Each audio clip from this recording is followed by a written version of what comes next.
Buenos días, seguidores de Conociendo, por fin después de tiempo publicando otro video instructivo acerca de este tema que es política económica.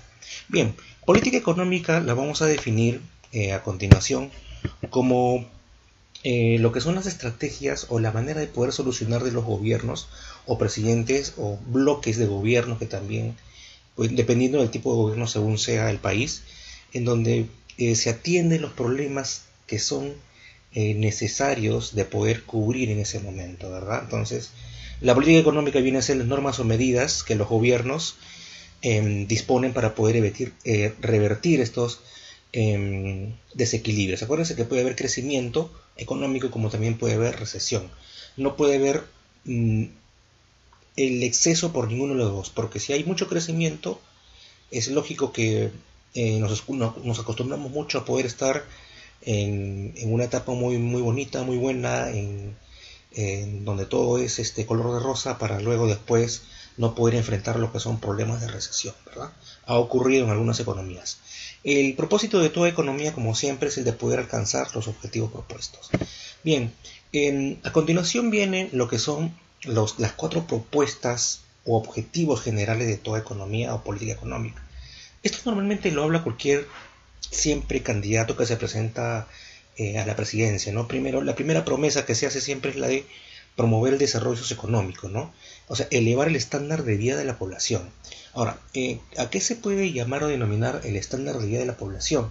Se denomina a poder cubrir las necesidades básicas de un pueblo, que son necesariamente la educación, la salud y el ingreso. Entonces, si un gobierno se preocupa y maneja adecuadamente estas 3 variables, es lógicamente que va a tener un éxito, ¿verdad? Será denominado el mejor gobierno que ha pasado por la historia, ¿verdad? El segundo es el objetivo, lograr la estabilidad económica. La estabilidad económica también tiene una serie de características. Primero, la estabilidad de precios. No podemos tener estabilidad económica si los precios están subiendo. Entonces, la estabilidad de precios también tiene que tenerse bajo el control de BCR o bajo el control también de lo que es la magnitud del IPC, ¿verdad? Entonces hay que tenerlo siempre controlado. El equilibrio de la balanza de pagos. Acuérdense que la balanza de pagos es una variable macroeconómica de medida en donde podemos estar controlando lo que son los ingresos y los gastos del gobierno, ¿no? Los fiscales. Justo el tema que vamos a ver hoy. El tercero es la búsqueda del pleno empleo. La búsqueda del pleno empleo significa mucho el sueño de cada gobierno de poder hacer que todas las personas tengan empleo, pero que este empleo también tenga un sueldo adecuado, ¿no? Ese es el gran sueño de todo gobierno. El tercer objetivo, la redistribución equitativa del ingreso, la equidad distributiva. Bueno, este es un pensamiento que viene desde muy atrás con los primeros economistas, en donde se hablaba mucho de lo que era la repartición equitativa. O sea, no podemos hablar que en un estado se pueda hacer que todo el mundo gane lo mismo. Lo que sí se puede plantear quizás es que puede haber una política de precios equitativa, o sea, una política de sueldos, perdón, equitativa, en donde cada persona, según el nivel cultural o profesional, puedan ganar adecuadamente, ¿no? Entonces, no podemos también caer en algo de que, digamos, un profesional, un profesionista que ha estudiado pues 5 o 8 años en una universidad y ha tenido una serie de diplomados, etcétera, pueda estar ganando lo mismo que otra persona que recién está ingresando al mercado laboral, ¿verdad?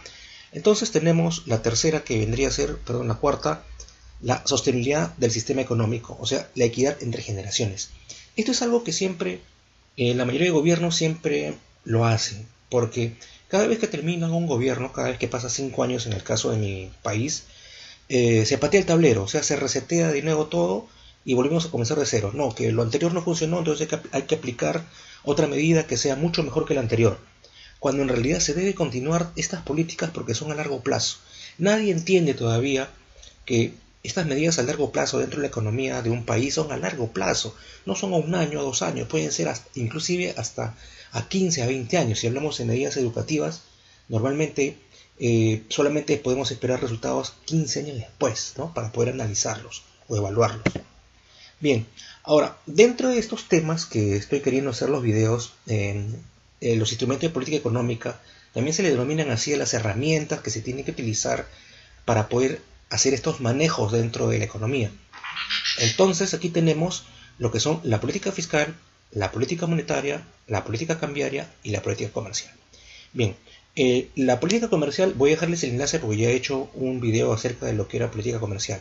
Hoy día vamos a hablar acerca de la política fiscal, en otro video hablaremos de la política monetaria y en otro video también hablaremos de la política cambiaria. Comenzamos entonces con la política fiscal. En la política fiscal es básicamente la política de impuestos. En mi caso, en el Perú, tenemos lo que se llama el organismo central, que vendría a ser la SUNAT, que vendría a ser la Superintendencia Nacional de Tributación, ¿verdad? O de Administración Tributaria. En otros países también se le llama pues a los organismos recaudadores de impuestos. Ahora, esta política fiscal es la que maneja dos variables grandes: los ingresos fiscales y los gastos fiscales. ¿Por qué? Porque aquí en la política fiscal lo que se quiere es evitar y corregir desequilibrios fiscales. O sea, como a continuación dice, que los ingresos no sean mayores que los gastos, ni que los gastos sean mayores que los ingresos, porque si no ya cada uno tiene un nombre distinto. Lo normal sería el equilibrio fiscal, que vendría a ser el ingreso igual al gasto. O sea, lo que ingresa es lo mismo que gastamos, está cubierto todo. Pero el equilibrio simplemente es algo que no se puede dar, pero en realidad lo que sí sería mucho mejor para un gobierno, o mucho más beneficioso, vendría a ser el superávit fiscal. ¿Por qué? Porque tenemos mayores ingresos y gastamos menos. Entonces el Estado obtiene mayores ingresos y tiene menores gastos que hacer. Por ejemplo, ya adecuadamente otros gobiernos han estado trabajando políticas fiscales muy buenas, entonces no es necesario estar gastando otra vez en puentes, o en todo caso no hacerlo, sino de repente solamente mantenerlos.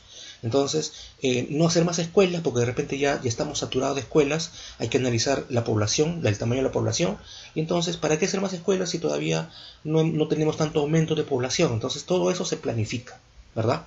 El tercero vendría a ser el déficit fiscal, lo que se debe evitar, que nuestros gastos sean mayores que los ingresos. El gobierno entonces, si tiene demasiados gastos, pago de sueldos, pago de obras públicas, una política muy populista, entonces ahí sí, si no tiene tanto como ingreso, entonces ¿cómo va a excederse en gastos? Entonces ahí hay un error entonces en lo que se denomina el déficit fiscal.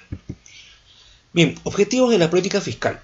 Tenemos tres. El primero, aumentar el nivel general de la renta real y de la demanda. Entonces, el gobierno quiere aumentar sus rentas, básico. Entonces, los ingresos vienen a ser las rentas del gobierno, que haya impuestos adecuados, que la gente pague sus impuestos y que haya ingresos para el Estado, y así de esta manera poder efectuar la demanda. Acuérdate que en la economía, si no hay demanda, no hay oferta, y si la demanda no está controlada, los precios suben, ¿verdad?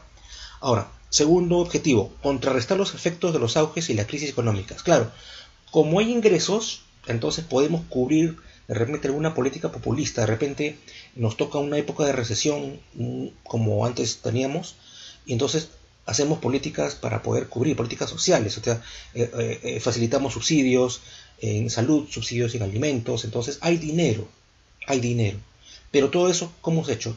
Obteniendo ingresos estatales.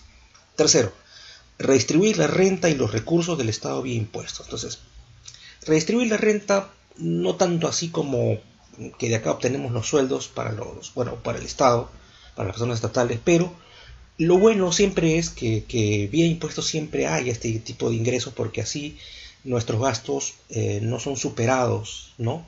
No son superados por los digamos, por medidas demasiado populistas, en donde un gobierno pues empieza a aumentar sueldos, empieza a crear escuelas, hospitales. Es bueno. Yo no me pongo en la negativa de que no se haga. Es bueno, pero no en exceso, porque de repente no es necesario. O sea, empiezo a crear 50 colegios en una zona en donde prácticamente solamente se necesitan 10 o 20 quizás. Entonces, es una medida en donde no se está redistribuyendo de una manera equitativa. Hay otros sitios en donde realmente quizás se necesite hacer este tipo de medidas, ¿verdad? Continuamos. Bien. Otro tipo de instrumentos que también existe dentro de la política fiscal vendrían a ser los ingresos, que son los denominados impuestos, y nuestros gastos, que son denominados gastos públicos. Ahora, dentro de los impuestos hay que considerar lo que son los impuestos directos y los impuestos indirectos. Los impuestos directos son aquellos que sí o sí tienes que pagarlos, ¿no? Entonces, no te puedes negar, ¿verdad? Entonces, tú recibes un sueldo, Tienes que pagar impuesto a la renta. ¿Toda persona recibe un sueldo? Claro, sí. Entonces tienes que pagar tu impuesto a la renta, necesariamente. Ahora, vienen los impuestos indirectos. Los impuestos indirectos son aquellos que son, digamos, opcionales. Sí, ese nombre démosle. Son opcionales, ¿por qué? Porque no estoy obligado a pagarlos. Por ejemplo, IGB, ya. En este mes, digamos, no he comprado nada. Si no he comprado nada, entonces no pago IGB. Si yo el otro mes sí compro, entonces sí estoy pagando IGB. O estoy por cada compra IGB. ITFs, movimientos bancarios. Entonces, si no hago ningún tipo de movimiento bancario, cero impuestos, cero ITF, ¿verdad? Pero si hago demasiados movimientos bancarios, de hecho que sí voy a tener lo que se llama cobro por ITF. Entonces los indirectos son, en ese sentido, la diferencia. El gasto público, como lo hemos mencionado, son todo lo que son gastos en carreteras, obras públicas, escuelas, hospitales y todo lo que venga a ser la economía del pueblo prácticamente, ¿no?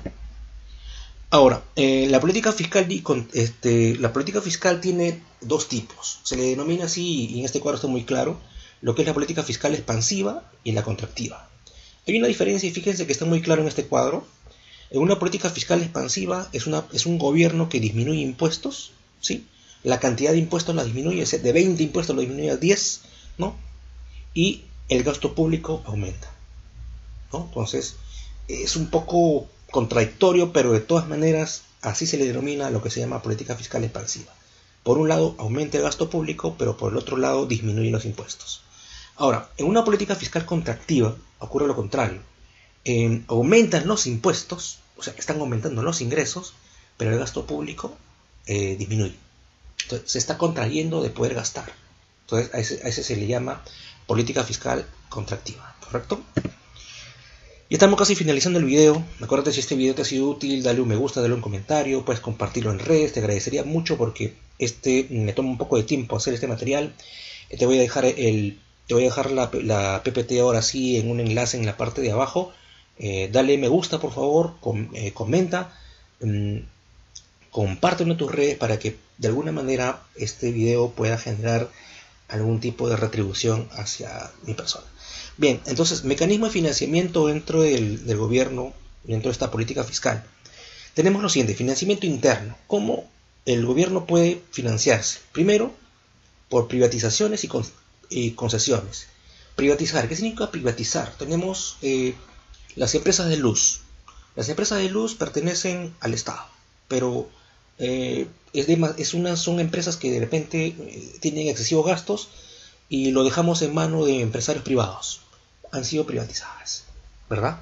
O sea, cualquier servicio que sea estatal y sea encargado a empresarios privados, se ha privatizado.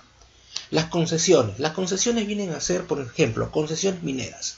Concesiones mineras vienen a ser parte del territorio peruano estatal del Estado, que han sido concesionados por un tiempo, o sea, que han sido alquilados, que han sido, digamos, puestos a que estas empresas puedan explotarlas por un determinado tiempo y que también se retribuya. Acuérdate que la retribución por una concesión minera es el canon minero. Segundo, las operaciones con el Banco Central. Bueno, con el Banco Central hay operaciones múltiples que lo vamos a ver en nuestra política monetaria, ¿correcto? Normalmente acá hablamos de la compra de moneda o la venta de moneda extranjera.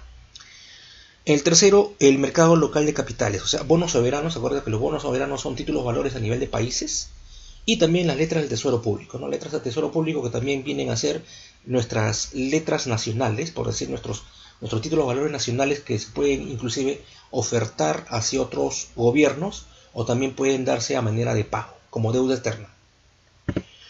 Financiamiento externo. El financiamiento externo es mucho más fácil, de mucho mayor apertura, ¿no?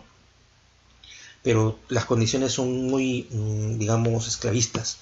La primera, el préstamo de organismos multilaterales, el Banco Internacional de Desarrollo, el BIRF, el Banco Mundial, el FMI, son instituciones mundiales que te pueden prestar dinero a millones de dólares a estados. Entonces es una solución muy fácil, pero es una de las maneras de poderse financiar. Préstamos de organismos bilaterales, por ejemplo el Club de París. El Club de París es un club no necesariamente del país de París, sino que se le denomina así por el sitio de reunión, en donde una serie de países se convocan, analizan el problema del país y pueden apoyar, ¿no? La banca comercial, la banca privada también es un financiamiento externo. Se puede canalizar una serie de, digamos, no necesariamente encajes, pero sí pueden ser algunas medidas de apoyo hacia el gobierno para que puedan colaborar. Puede haber de repente préstamos populares. Hay un sinfín de opciones que también lo vamos a discutir en política monetaria. Y por último, las emisiones de instrumentos de deuda en el mercado internacional, como pueden ser los bonos soberanos, ¿no? Entonces, los bonos soberanos son, acuérdate, los que normalmente nosotros compramos bonos de Estados Unidos. ¿Por qué? Porque son los que tienen mayor aumento. O sea, yo lo compro a un determinado tiempo, a un determinado valor, y en el tiempo van aumentando. Para luego que renegociarlos, revenderlos, o en todo caso venderlos hacia otro país para que nosotros podemos obtener la ganancia por la diferencia. Entonces, queda pendiente para nuestro siguiente video lo que es política monetaria. Ya tenemos ya preparada ya la diapositiva. Pero muchas gracias por ver este video y por haberte dado este tiempo. Somos Econociendo. Dale un like a este video, compártelo y también déjanos un comentario si que te pareció muy bien. Si hay alguna cosa que mejorar o algún concepto que no te haya quedado muy claro, te voy a dejar en la parte de abajo para que puedas descargar esta diapositiva y también puedas hacer los comentarios que quieras. Muchas gracias. Se despide José Antonio Matos. Que tengas un muy buen día.